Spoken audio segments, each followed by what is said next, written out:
We're going to talk about automating your marketing, how to plan ahead to convert and to keep customers and prospects engaged with you and your business. My name is Lorraine Ball, and I own a company called Round Peg. We're a digital agency in Indianapolis, Indiana, and we are also a master certified solution provider for Constant Contact. We work with businesses all over the country, helping them use email marketing productively. Today, we're going to talk specifically about automated campaigns. And what I really want you to take away from today's presentation is that you can do this. You know, there's a lot of people that'll talk about they'll use a lot of marketing mumbo jumbo and talk about inbound campaigns and make it all sound very complicated. And it really doesn't have to be. Automated response campaigns are actually a very common sense way to stay in touch with customers, prospective customers, and former customers. I was really excited when Constant Contact launched their Autoresponder program because I had been trying to do this manually for a very long time. And it really made it easy for me to adjust my marketing because marketing has changed. When I first started my business, my marketing funnel looked like this. I spent the vast majority of my marketing resources, what little I had as a small business owner, on finding prospective customers. A little bit was spent on converting those prospects, and almost nothing spent on keeping customers who'd already begun doing business with us engaged. Today, the funnel has really flipped. Today, smart companies have discovered that if they spend more money on their existing clients, they don't have to dedicate as many resources to finding new clients. Those former customers will come back and buy from you again, and if you stay in touch, they'll be more likely to refer you when an opportunity presents itself. It kind of works like this. Prospective customers come into your business and you provide a wow experience. And the next thing you need to do is entice them to stay in touch with you. You want to engage them with email to drive them back to your business, engage them to interact with you on social media to drive new prospects. Now, here's the bottom line.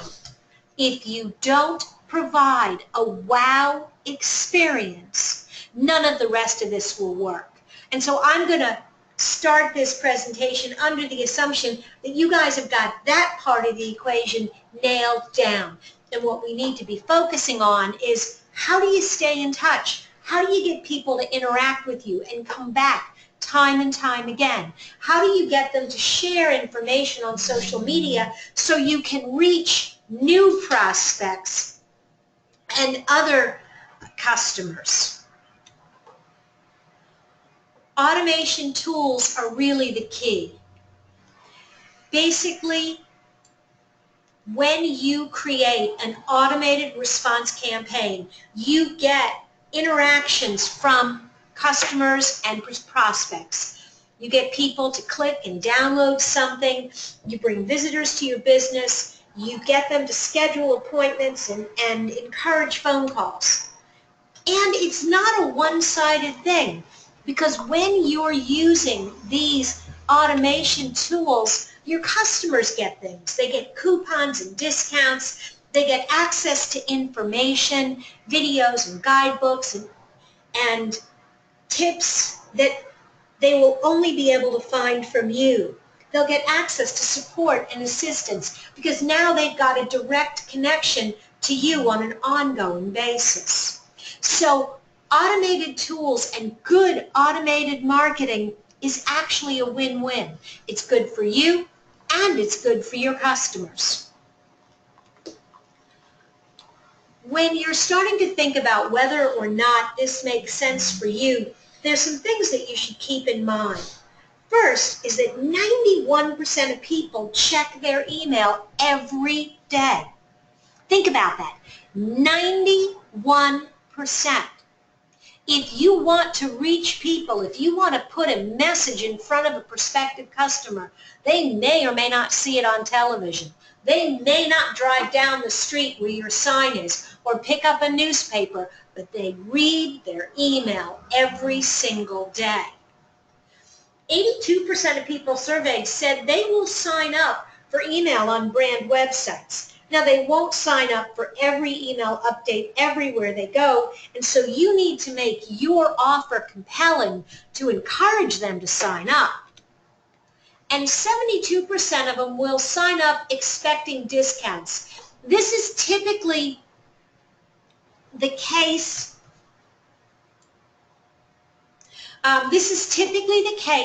When people are signing up for retail sites.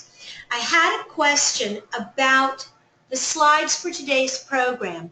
There will be a summary workbook that is sent, and I believe I can send you also a PDF containing all of the information in the presentation. So you don't have to write, you can sit back and kind of just enjoy the program.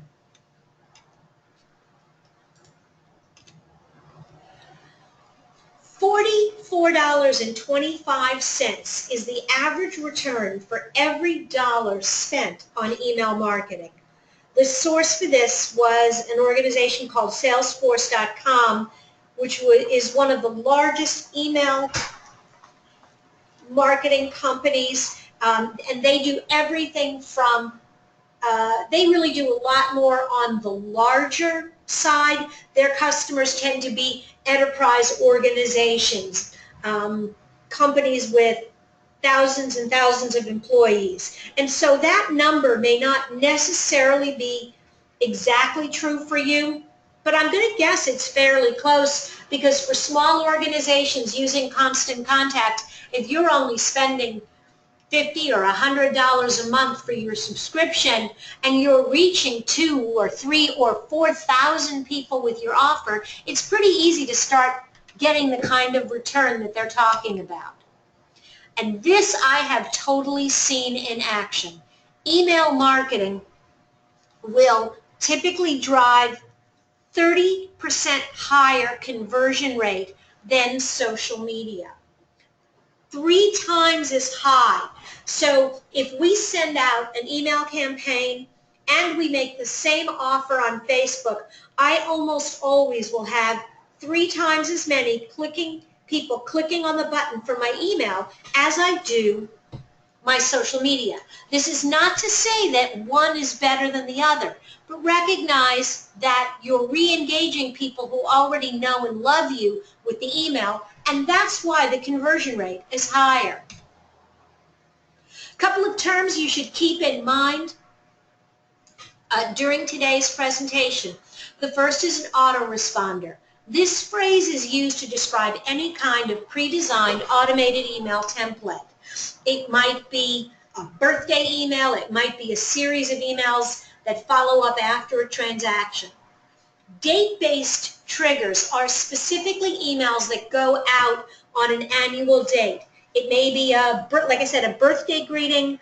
A lot of our heating and air conditioning customers use date-based triggers to send email reminders to people a year after their furnace is installed to have it cleaned and checked. We work with an optometrist who sends out a reminder to anybody who gets 30-day extended wear contacts.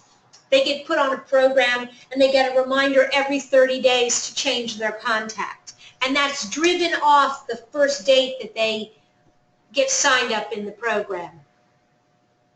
Existing email is any contact is an email address you already have. A subscriber is someone new, and a campaign refers to an individual or a group of messages or promotion. So today what we're going to talk about is what is an automation campaign, how do you know if you should use one, how to use it the right way, so some examples in different kinds of industries, and then some next steps. Automation campaigns, the thing I love about automated campaigns is that it helps you send information that you wish you had the time to send. When I do a proposal for a prospect for a web design, there's so many things I want them to know about us, about web design in general, but I don't always have time to send an email every 2 or 3 days. And so what I love about my automated campaigns is I have a standard campaign set up, and every time I quote a new client, I drop them into the campaign. They get a series of emails from me over the next couple of weeks, and then when I have time, I pick up the telephone and call them, and I can talk to them about the information I've been sending. I can see if they've opened it. I can see if they're clicking on the links, so I know which prospects are most interested and most ready to buy. The cool thing about an autoresponder is it works when you're working and when you're not. After an interaction, you can send a welcome email and launch that campaign. How does it work? When a contact is added to your list, if you pick up a business card and you add someone to your list, if you do a proposal, or if a subscriber joins your list using a QR code, text to join, Facebook app, they get added to a new member list. You can create an email that is sent on a specific day. You can send renewal reminders. You can set it up after an interaction. So again, after you've done a proposal, or just every year on a certain anniversary date, or you can set it up so that it goes out 5 days after the last email. The idea is once somebody is in a group, they begin to receive these messages, and every time you add someone new to the group, they get the first message in the series. One of my first automated campaigns was a 12-week program on how to write a business plan. And every week, people would get an email with a set of instructions and a link to an example, and the next week they'd get the next section and so on. Well, if somebody joined the program the 1st of June or the 1st of July, it really didn't matter. Whenever they started, they would get the first email in the series. And so you can have people on lesson number 6 and people on lesson number 1. And all I have to do is remember to add them to the list. When you're talking about date-based automation, you're talking about sending one message to existing customers. And the messages get generated and created in advance, but they go out on a special date. An example of a date-based automation was a florist that we were working with. She would get the email addresses of all of the grooms, and she would put them into the list on their wedding day. 27 days later, there was a date-based message, and they would get an email that said, "Hey, you've been married almost a month. Wouldn't you like to send your new bride a rose? Click here and we'll take care of it."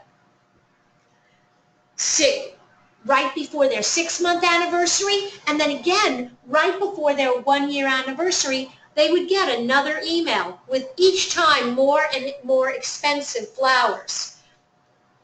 The cool thing is it's generated by the date that's already in their contact record.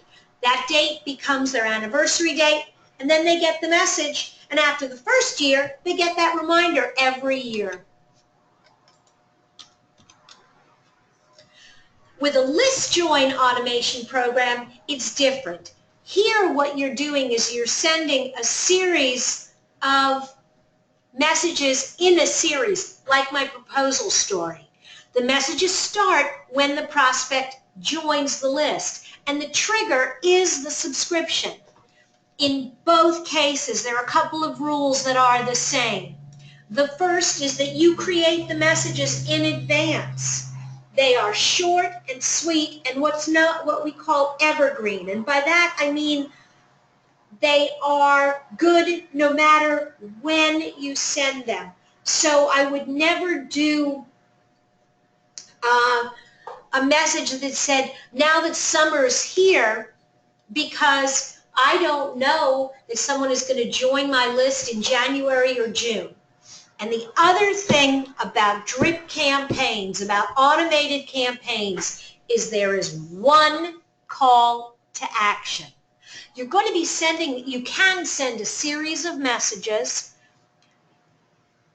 Don't ask people to do too many things at once. Have one very specific call to action. One thing they need to do. It makes it really easy for you to measure the results of the campaign. It makes it really easy for the person receiving the information to know what they need to do next. Make a lasting impression every time.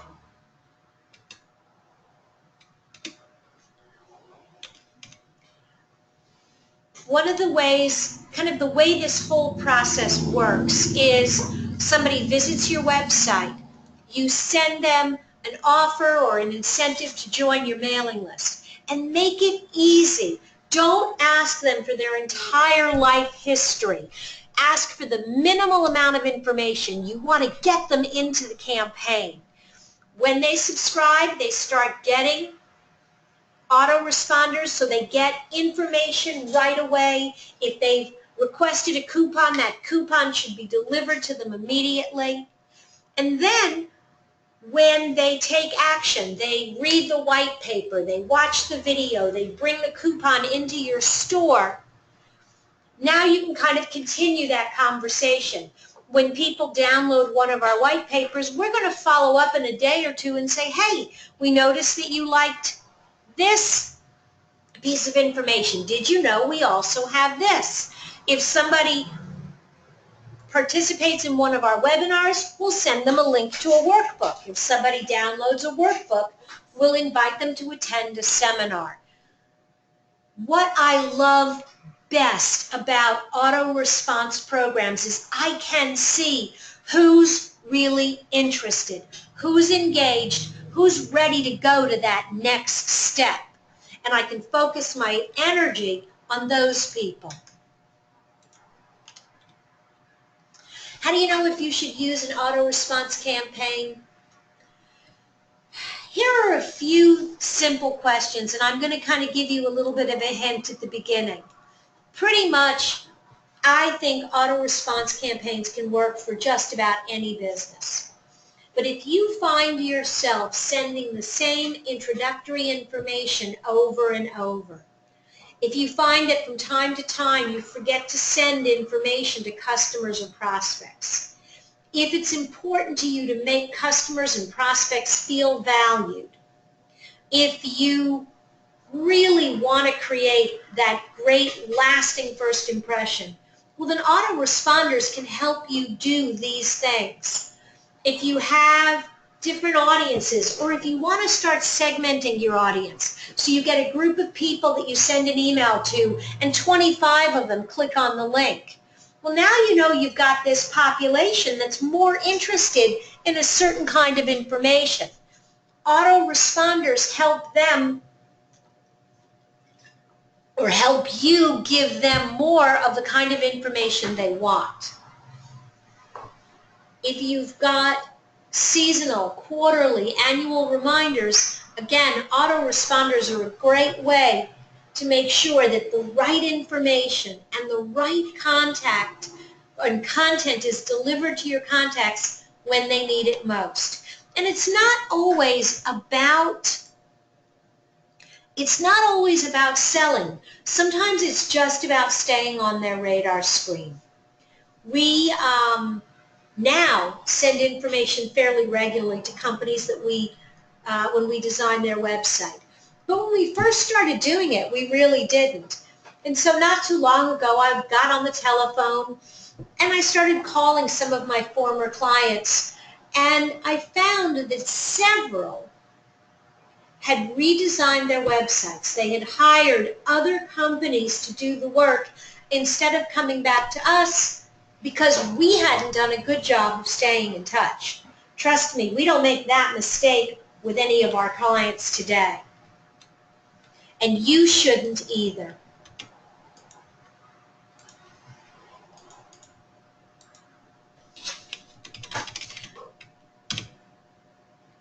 So, how do you use a automated campaign? Step number one, you want to identify your goal. What is it that you want someone to do after they sign up? They join your list. You want to greet them. Do you want them to buy something, register for a class, make an appointment?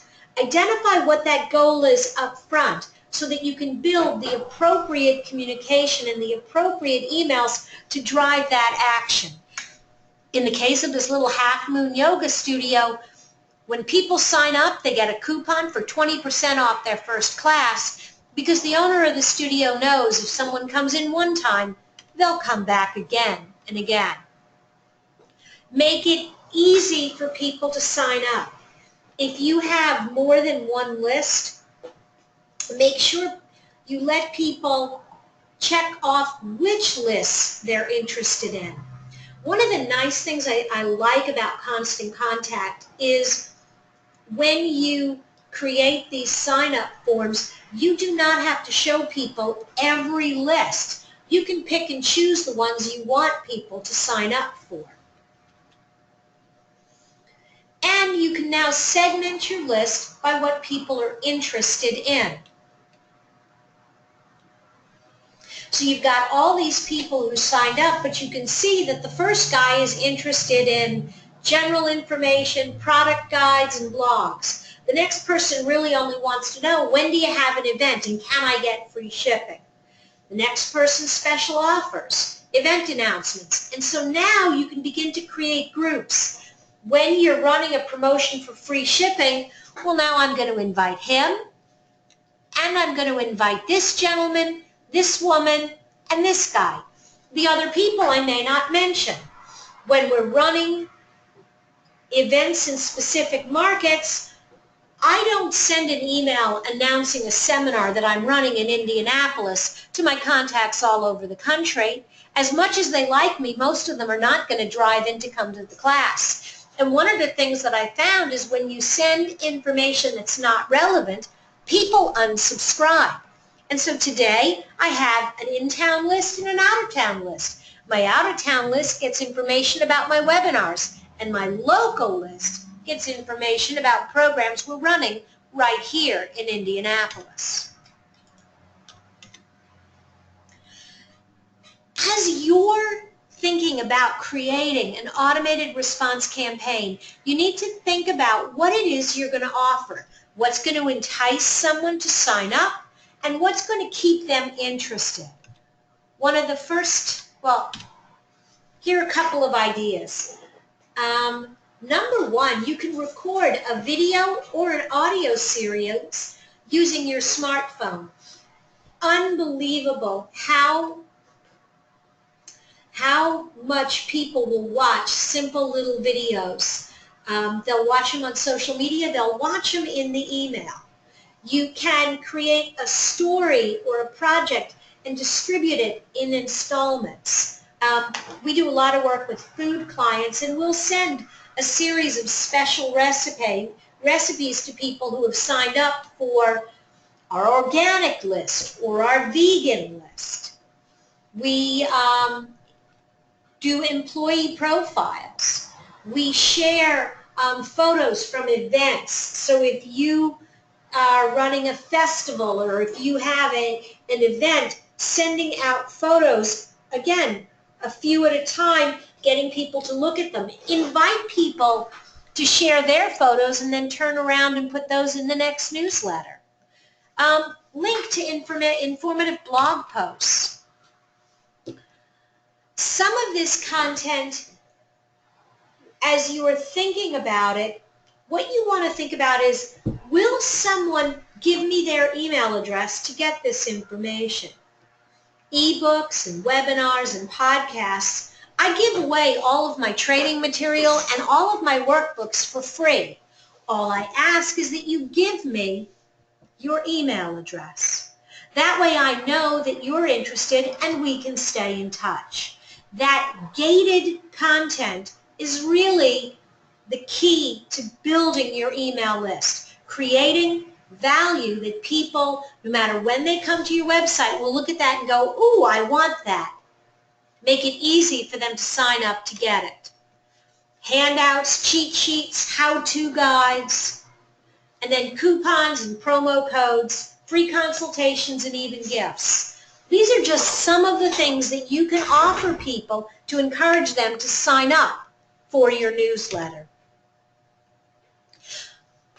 I think I said it a moment ago, but I'll say it again. You want to make sure that your content is timeless and evergreen. That it doesn't matter when someone finds it, because you will be amazed as you start putting content on your website how often people will come back to old blog posts and old pages over and over again. I have blog posts on my website that are 8 and 10 years old, and people still find them with search, log in, request the download. You want to make sure that your content includes goal-driven call to action. Give us your email and you can watch this video. Give us your email and you can download our free worksheet. Give us your email and we will give you a free cookbook. It needs to be short and sweet and informative.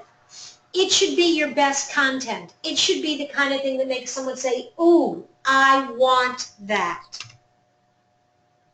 And then, once you get the email address, you need to schedule the messages. You need to schedule the follow-up communication that allows you to stay in touch and move those people through your sales funnel.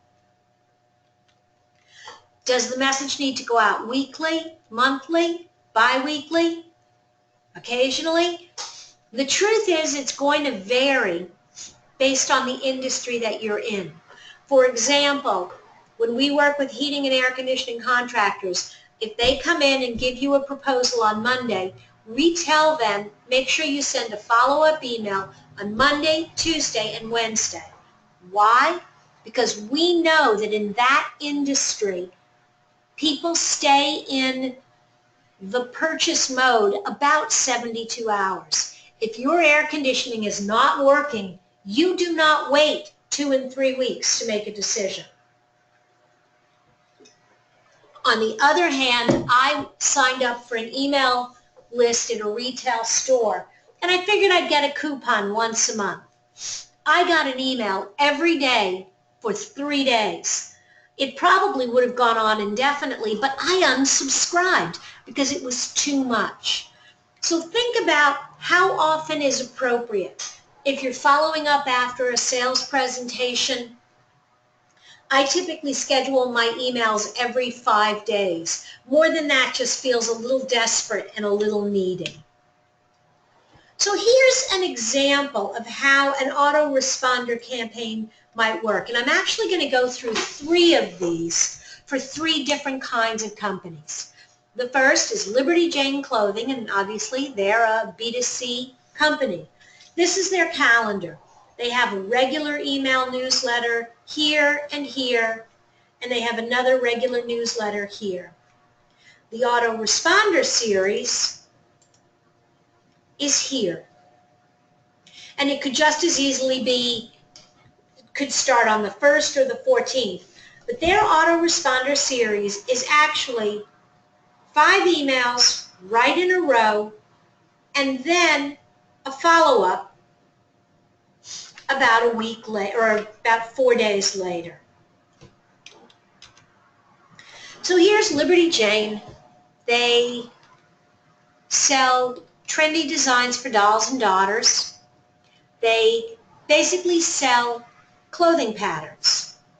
So as soon as you sign up, here's that first email. And you'll notice it's mostly text with a few links and a support link, because if somebody has downloaded a pattern, they may need help.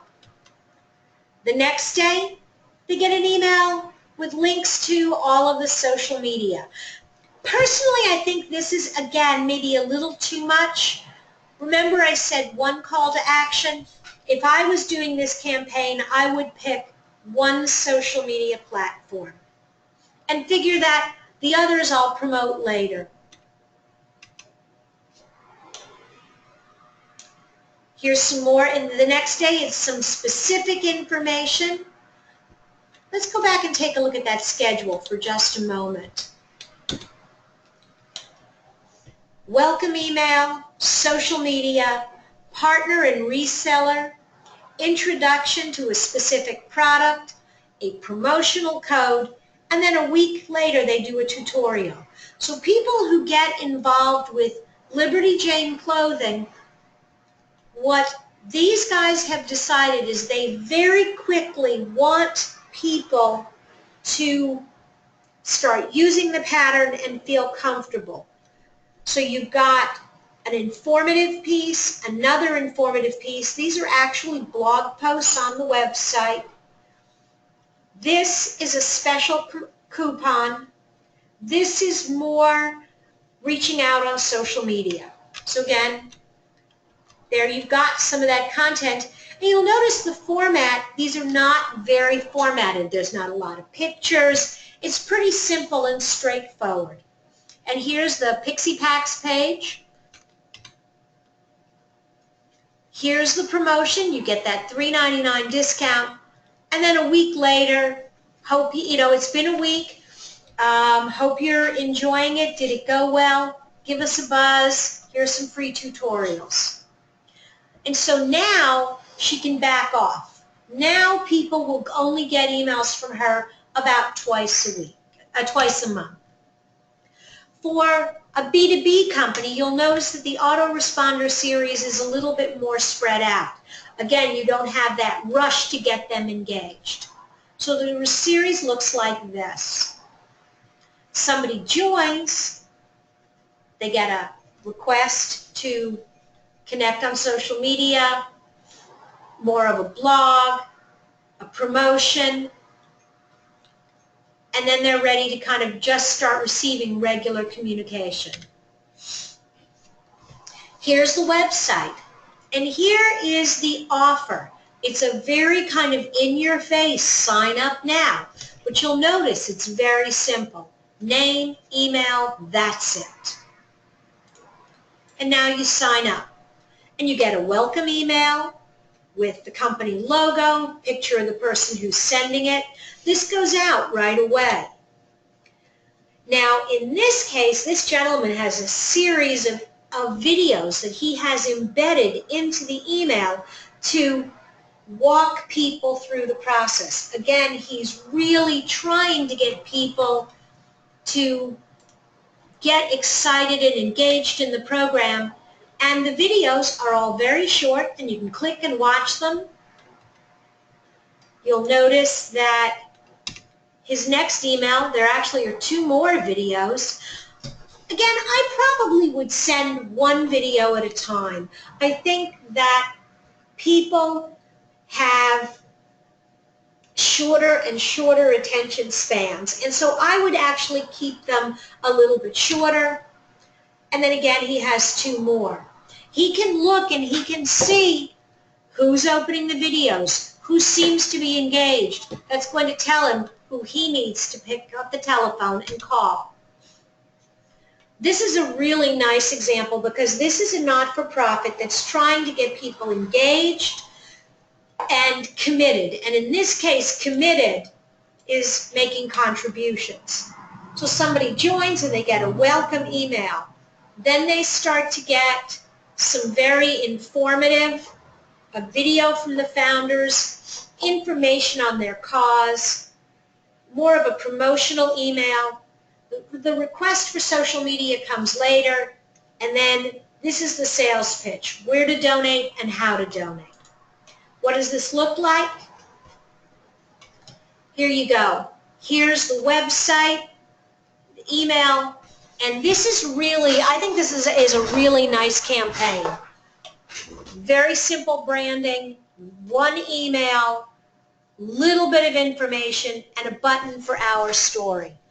Now you can see who's really interested. The next email, here's this interactive map so you can see what's going on with the forest fires, and again, a short dramatic video.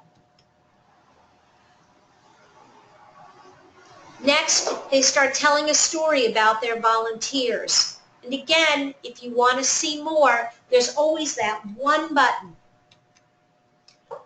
I like this. Instead of just, hey, join us on Facebook, they actually do a nice screen grab of some of the stuff that they're sharing on Facebook. And finally, they've earned the right to send you a request for a donation. These are short emails. People are likely to open them and look at them because they are so short, because each one has just a single call to action. I think these are some of the best automated campaigns I've seen companies use. Couple of do's and don'ts as you're thinking about automated campaigns. Make sure you remind people that they subscribed. A lot of times people will download something and not realize you're going to enroll them. So remember to tell them, hey, you're getting this because you downloaded our white paper, watched our video, put your business card in our fishbowl. And make sure that you're very clear how they can unsubscribe. There is nothing I hate more than ending up on an email list with no way to get out. Tell people how many emails they can expect. When they sign up, let them know. You're going to get a series of 5 emails. You're going to get an email once a week or once a month. And then send them emails right after they join. Make sure you get a welcome email to people pretty quickly, because otherwise they may forget you. And then by the time they do start getting your content, they may not remember that they signed up, and they may unsubscribe, or worse yet, file a spam complaint. And then consider having an attractive thank you offer in that initial email, something that encourages them to do more. Make sure that your content is evergreen. Make sure that it looks like you. That was the thing I really liked about that not-for-profit with the pretty green leaf at the top of the page. Every time I opened the email, I knew who it was from. So what do you do next? It's pretty simple. Think about your business. Stop and look at the processes. Look at the places where you are sending the same emails and the same information over and over again. And then think about how you can save time by creating that automated campaign. Set specific goals. Create segmented lists. Do not send all the content to everyone. If somebody is interested in your vegan recipes and someone else is interested in your barbecue, make sure you send the right information to the right people. Make sure that the content on your landing pages and in your campaigns is evergreen, so it doesn't matter if I download it in January or June. Think about your timing. What's the rhythm of your business? Do people make decisions to buy very quickly, or do they think about it for a while? If this is something that people are going to think about for a while, spread those emails out a little bit. Don't rush to send them 5 all at once, or they may unsubscribe before you get to the one that they really need to read. Use social media and your existing email as well as in-person activities to attract subscribers. Every week when we send out our email list, there's always an offer at the bottom, a link to a video or a white paper or some kind of information or tool. And every time people download specific information. I identify groups of people who need or are more likely to need certain kinds of content. And then launch the program.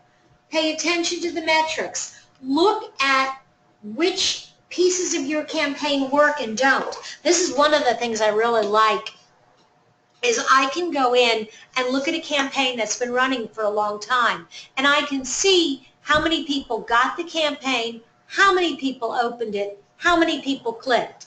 I can identify which of the elements in the campaign are working and which ones aren't, and I can edit an individual email so that the next person actually gets a better campaign than the person before. You can do this. You can create automated campaigns. You can be a marketer with Constant Contact. If you have questions, feel free to put your hand up as we're wrapping up. Go ahead and type the question in the question box. I'll be happy to take them now. You will be getting a follow-up email with a recording of the program, links to an optional, an additional workbook, as well as a PDF with all of the slides from today's presentation. If you've enjoyed the program, check out some of the other seminars and webinars from RoundPeg and from all of the Constant Contact solution providers. Thanks for joining us today. I look forward to seeing you again at a future program.